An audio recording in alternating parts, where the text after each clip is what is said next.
¿Qué tal? El día de hoy nos encontramos en OEFA, en presencia de la señorita Milagros Pozo, encargada de Dirección de Supervisión Ambiental, Energía y Minas. Milagros, para conocer más de la dirección a su cargo, ¿nos podría explicar las principales funciones de su dirección? Sí. Nosotros como Dirección de Supervisión Ambiental en Energía y Minas tenemos la función de verificar el cumplimiento de obligaciones fiscalizables, ¿no? Obligaciones fiscalizables por parte de administrados que se encuentran bajo nuestra competencia, que por ejemplo son la gran y mediana minería, las empresas que realizan actividades de hidrocarburos y también las empresas que realizan actividades eléctricas, ¿no? Lo que nosotros hacemos es verificar que cumplan con sus obligaciones, que pueden estar en normas, en reglamentos, en instrumentos de gestión ambiental o cualquier otra fuente que le genere una obligación a nuestros administrados. Gracias.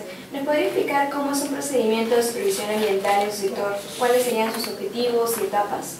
Mira, nosotros nos guiamos por un reglamento de supervisión de la OEFA que fue aprobado en el año 2007.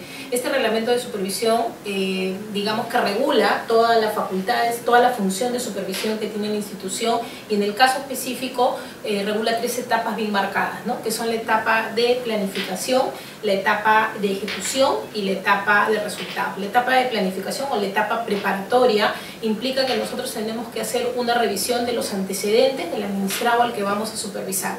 Lo que verificamos es la normativa ambiental que le aplica, cuáles son sus obligaciones según sus instrumentos de gestión ambiental aprobados. Como sabemos, los instrumentos de gestión son las certificaciones que se brindan ambientalmente hablando previamente a la realización de la actividad.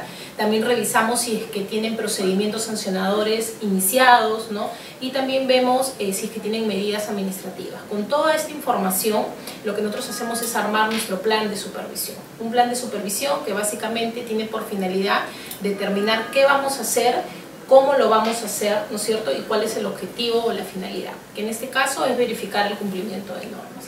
Todo eso es en la etapa preparatoria o de planificación. Luego tenemos ya la etapa de ejecución. ¿Y qué implica la etapa de ejecución? Implica la realización de acciones de supervisión. ¿Qué quiere decir? Que nuestro personal se desplaza a las instalaciones de nuestros administrados para verificar in situ, en vivo y en directo, si las empresas están cumpliendo con sus obligaciones, ¿no? Ahora, aquí lo que hacemos es levantar actas de supervisión. Todo lo que nuestro supervisor ve en el campo lo señala en un acta de supervisión que es firmada tanto por el administrado como por nuestros supervisores. Pero no solamente verificamos hechos, sino también tomamos muestras, hacemos mediciones de campo con unos equipos especializados, por ejemplo, para medir el pH de determinado cuerpo de agua, o también realizamos análisis de laboratorio, ¿no? Tomamos muestras para que sean enviadas a un laboratorio y verificar cómo es que están los componentes ambientales que supervisamos. Ya con toda esa información que hemos recogido en la etapa de ejecución, que incluso también podemos hacer requerimientos de información, no necesariamente tenemos que hacer el 100% de nuestras acciones de supervisión en las instalaciones de nuestros administrados, sino también podemos hacer requerimientos de información a las empresas, ¿no? Ya con toda esa información, lo que hacemos es analizarla y ya pasar a la etapa de resultados, en la cual emitimos un informe de supervisión en el que se puede evidenciar que sí han habido infracciones a las normas que estamos verificando, con lo cual recomendamos el inicio de un procedimiento sancionador, o en todo caso, si está todo bien y no hay ningún tipo de presunto incumplimiento, recomendamos el archivo de la supervisión. Eso es, en resumido, digamos, nuestro procedimiento de supervisión y las etapas que lo constituyen. Gracias. ¿Cuáles serían los objetivos ambientales que aplica la supervisión ambiental en energía y minas? Los principios. Bueno, básicamente nosotros nos guiamos por la Ley General del Ambiente, ¿no? La Ley General del Ambiente tiene una serie de principios, entre los cuales está el principio de prevención, ¿no? Ante un hecho que puede generar algún daño o algún evento nocivo para el medio ambiente, nosotros tenemos que tomar medidas. Entonces, ese es uno de los principios que nos guía. De hecho, nosotros tenemos nuestras medidas administrativas en la etapa de supervisión, que son aquellas medidas que nos ayudan y en todo caso permiten que podamos imponer a los administrados determinadas actividades, ¿no? Ese es uno de los principios. También tenemos evidentemente el principio precautorio, ¿no? Tenemos el principio precautorio y también el principio de responsabilidad ambiental, ¿no? Gracias.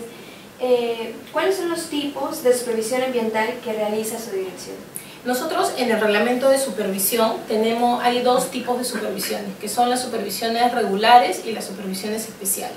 Las supervisiones regulares son las que son planificadas, es decir, que ya desde un año antes sabemos a quiénes vamos a supervisar y qué vamos a supervisar, ¿no es cierto? Y para ello nosotros tenemos un plan anual de fiscalización ambiental. Es un plan anual que se elabora, como su mismo nombre lo dice, una vez al año y que tiene una serie de criterios para determinar qué es lo que voy a supervisar, ¿no? Porque hay que priorizar, es toda una estrategia de priorización. Vamos más que todo a aquellas zonas, por ejemplo el plan de este año va dirigido más que todo a priorizar aquellas zonas donde hay algún tipo de conflicto ambiental, por ejemplo, ¿no es cierto? O también a actividades que están con cierto nivel de vulnerabilidad, ya sea porque se encuentren cerca de un área natural protegida o por la misma capacidad instalada del administrado al que supervisamos. Y también evidentemente vamos a aquellas empresas que ya tienen una conducta repetitiva, ¿no? Que han incumplido constantemente, entonces las volvemos a ir a supervisar para verificar que ya esté todo ok, digamos, ¿no?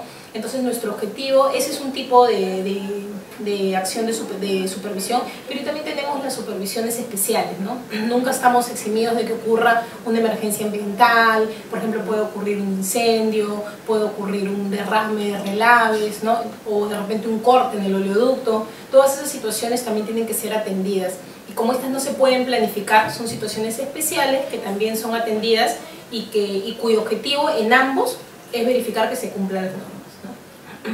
Gracias. Volviendo un poquito a ese tema que mencionaba sobre criterios para priorizar, ¿podría explicarnos cuáles son en general los criterios de priorización de supervisión en su dirección y un ejemplo de cómo se aplican? Claro, como te señalaba, nosotros el plan anual de fiscalización de este año lo que ha priorizado precisamente son estos 3 puntos, ¿no? Áreas donde hay una alta conflictividad, ¿no es cierto? Porque hay conflictos o conflictos potenciales que se están formando, administrados que están en un determinado nivel de vulnerabilidad porque están cerca a una zona, a un área natural protegida por la capacidad instalada de la empresa y también aquellas empresas que ya son, que tienen conductas repetitivas, reiterancia en la comisión de infracciones o del hecho que estamos supervisando, ¿no? Entonces con todo eso lo que nosotros hacemos es hacer una supervisión estratégica y dirigir todos nuestros esfuerzos a la supervisión de dichas empresas, ¿no? Nosotros como Estado evidentemente no podemos estar al 100% todo el tiempo porque es imposible por los recursos limitados que tenemos, ¿no? Por eso es que nuestra supervisión tiene que estar orientada a aquellos hechos que realmente puedan generar un riesgo mayor. Gracias. ¿Puede darnos ejemplos de medidas preventivas, mandatos de carácter particular y requerimientos de actualización de instrumentos de gestión ambiental que haya dictado su dirección? Sí, por ejemplo, como bien has mencionado, las medidas administrativas, que son estas medidas que nosotros imponemos en la etapa de supervisión. Es decir, cuando nosotros estamos en la etapa que expliqué de ejecución de la supervisión, estamos haciendo una acción de supervisión y evidenciamos que podría haber una situación que genere un inminente peligro o alto riesgo, imponemos medidas, ¿no? En este caso la medida preventiva, ¿no? Entonces las medidas administrativas son estas medidas que las ponemos en etapa de supervisión antes de iniciar el procedimiento sancionador y tienen diferentes finalidades dependiendo de lo que se trate. En el caso de las medidas preventivas, lo que buscamos es evitar un daño irreparable, irreversible, ¿no es cierto? Y para ello hay condiciones como imponer una medida preventiva. Hay que verificar que hay un inminente peligro, que hay un alto riesgo o que tengamos alguna finalidad de mitigación, por ejemplo, remediar un área. ¿Qué tipo de medidas hemos impuesto? Por ejemplo, casi siempre nuestras medidas van vinculadas a captar efluentes, a tratar efluentes, ¿no es cierto? Porque, por ejemplo, en una supervisión hemos evidenciado que hay afloramientos que son altamente con contenido de metales, por ejemplo, ¿no? Y esto, evidentemente, muchas veces es derivado a cuerpos de agua, a quebradas, por ejemplo, y esto afecta evidentemente ríos, lagunas, ¿no es cierto? Entonces, en esos casos lo que nosotros hacemos es captar esos efluentes, tratarlos, y con eso mitigar un poco y evitar el que siga produciéndose un daño, ¿no? También tenemos medidas preventivas destinadas, por ejemplo, a paralizar componentes ambientales. Hemos paralizado tajos, hemos paralizado botaderos, cuando vemos que ya su funcionamiento y el desarrollo mismo de la actividad ya está generando riesgos e inminentes peligros que definitivamente tenemos que controlar, ¿no? Esos son casi siempre, y bueno, y también hemos dictado medidas preventivas destinadas a remediar, ¿no? Muchas veces en las supervisiones hemos visto suelos donde ha discurrido, por ejemplo, efluente, agua ácida con altos contenidos de metales, o quizás, por ejemplo, han habido derrames, ¿no? Derrames de determinadas sustancias nocivas, y hemos obligado a la empresa, a través de una medida preventiva, a que remedie la zona donde habría discurrido esta sustancia, ¿no?